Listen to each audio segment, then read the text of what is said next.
Hello! Welcome back, or welcome to Switch to Life. And in today's video, we're actually going to be reviewing the second of the Despicable Minions movies, at least chronologically. That, of course, is Minions: The Rise of Gru. And I gotta say that I honestly liked some aspects of this movie, but there are a lot that I did not like. So what I really loved is that this movie serves as an origin story for Gru, which is kind of weird because this is a Minions movie, so why Gru is the main character here, I don't know, but it makes sense that they would give him his own prequel movie rather than give the Minions another prequel film where they're literally just serving under him. Instead, by having Gru be the main character here, it's actually really good and fun with what they do. Unfortunately, it does mean that whenever the minions are on screen, it kind of pulls away from Gru's storyline, which I gotta admit there's not much going on with Gru's story, but it's still really good, and honestly, I hated when the movie kept pulling away to go to the minion side of the story. Still, I honestly thought this film was extremely good. Not only because of its humor, but also because of its music, and above all else, its voice acting. Steve Carell does an awesome job voicing a kid version of his character. Also, the animation behind this movie is really awesome. Unfortunately, the story kind of leaves something to be desired. So, without further ado, let's dive on in. Spoilers ahead. So, the story starts with the Vicious Six, led by Wild Knuckles, breaking into an ancient temple to steal a magical relic called the Zodiac Stone. Okay, well, you know a franchise is in trouble once they start dealing with magical objects. But hey, it is what it is. Anyway, the Zodiac Stone will allow them for one night of the year on the Lunar New Year to be able to turn into any of the 12 Zodiac animals, among them being a dragon, so personally, I'm happy with this. Now, I gotta say that out of all the villains of the Despicable Me franchise, the Vicious Five, or Six, are by far the worst because we just don't really get a lot of time to be with them. Scarlet Overkill was awesome because she was pure evil. Vector, he was funny and definitely a rival to Gru. And then there was El Macho, who is probably the best villain out of the entire franchise, but even Balthazar Brat had enough screen time to actually be a likable character, unlike the Vicious Five, who were pretty much just forgettable. Only Wild Knuckles is rememberable, and he's not even the main villain of this movie. But after Wild Knuckles gets the Zodiac Stone, the Vicious Five actually betray him, and they end up dumping him in the middle of nowhere and forcing him to walk back home despite the fact that they thought they'd killed him. But let's move to Gru, who at this point is just a little kid who wants to grow up to be a supervillain. But for now, he's cool pulling childish pranks as well as causing mischief with his friends, who happen to be the Minions, who, as we know at the end of the first movie, decided that Gru would make the perfect boss, and since then they've been trying to find a way to work for him. So not only do they build him a lair, but they also have fun times with him. That is until Gru gets a call that he is actually considered to be a new member of the Vicious Six after the death of Wild Knuckles. Of course, Gru is actually a little bit nervous because the minions are kind of childish, and having them there would ruin his reputation as a future big bad villain. So he doesn't really want them there. And he decides to just go in on his own, and he ends up meeting a very young Dr. Nefario, who ends up giving him his first invention. I call it Sticky Fingers, or Smart Goo. I haven't quite landed on the name yet. But when he actually goes to get his interview, he ends up actually failing just because he's a kid.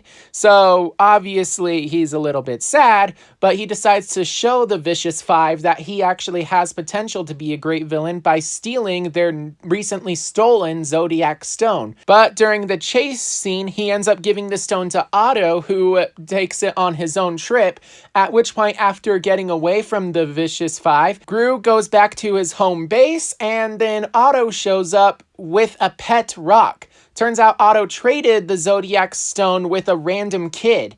And of course, Gru is upset about this because now he has no way to prove that he's actually capable of being an evil villain. This causes Gru to be even more upset because the minions just proved that due to their childish antics, they don't have what it takes to be big-time villains.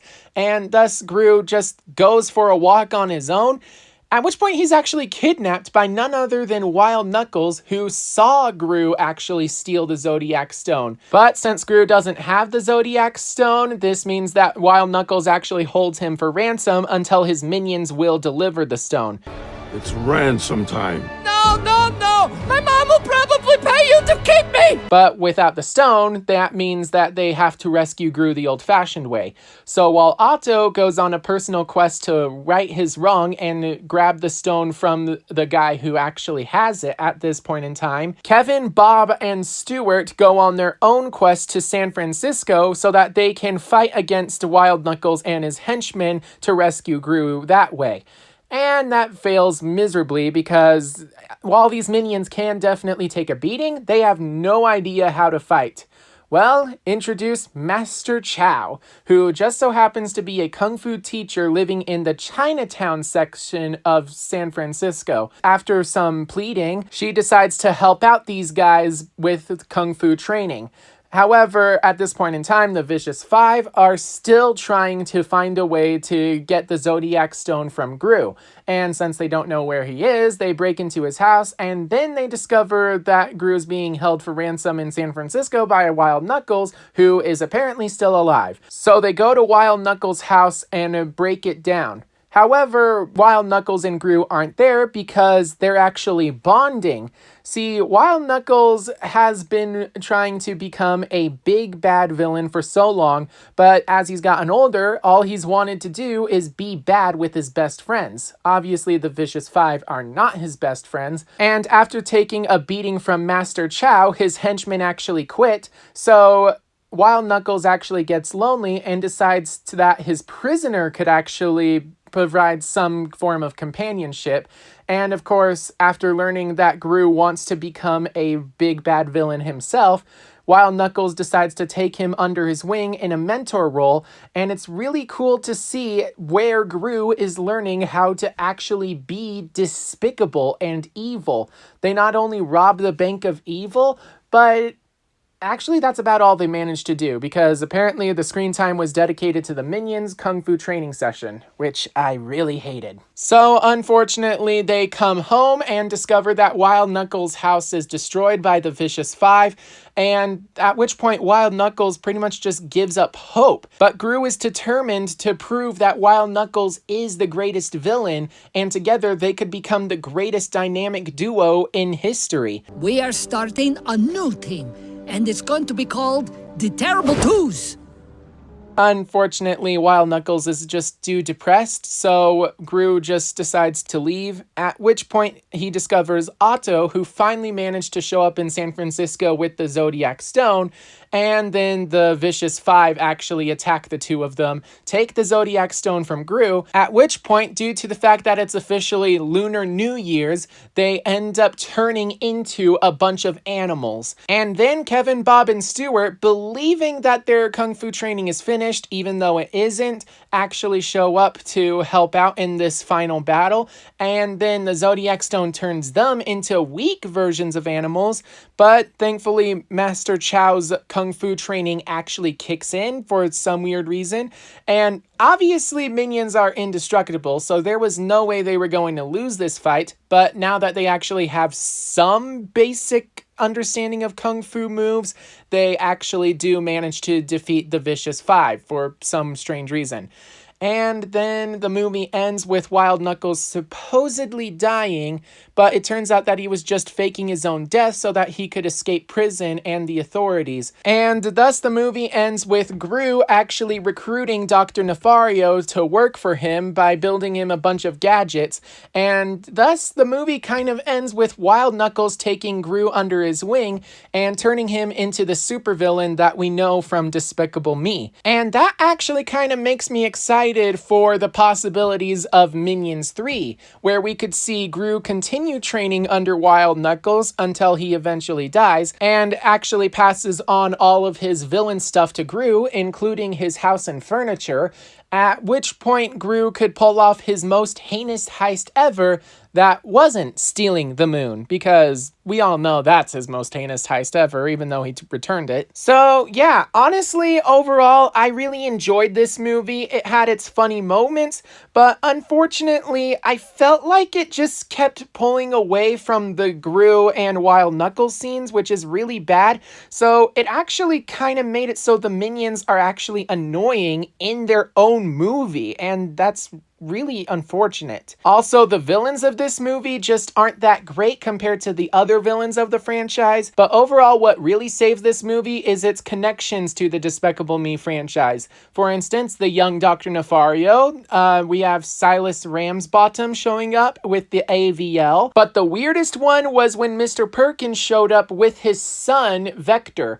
And for some reason, I kind of always assumed that Gru was probably in his 40s or 50s. Vector was in his early 20s. And the fact that they actually showcase that they're not even 10 years apart is really, really bad. Oh, that actually brings me to another point. This movie was supposed to take place when Gru is 11 3/4, but it takes place in the year 1976, which actually means that the original movie, which takes place in 1968, depicts Gru at the wrong age. He's supposed to be 3 years old at the time of that movie, or it's set in the wrong period. By placing this movie in 1976, that means that almost 8 years have passed since the two films. That actually means that while Gru was intended to be roughly 8 years old in the first movie, he's actually supposed to be 3 years old according to the time period, which is really bad, because what kind of 3-year-old looks like that? But overall, for all the flaws that this film has, it also has a lot of good things about it.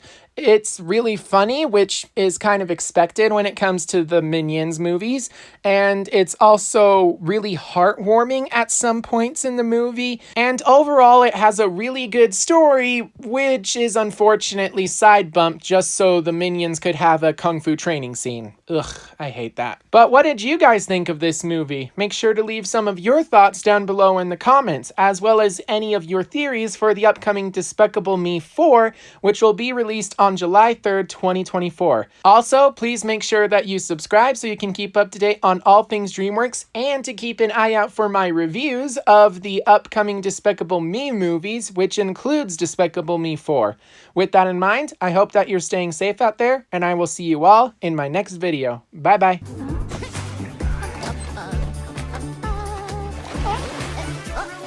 부들부들아?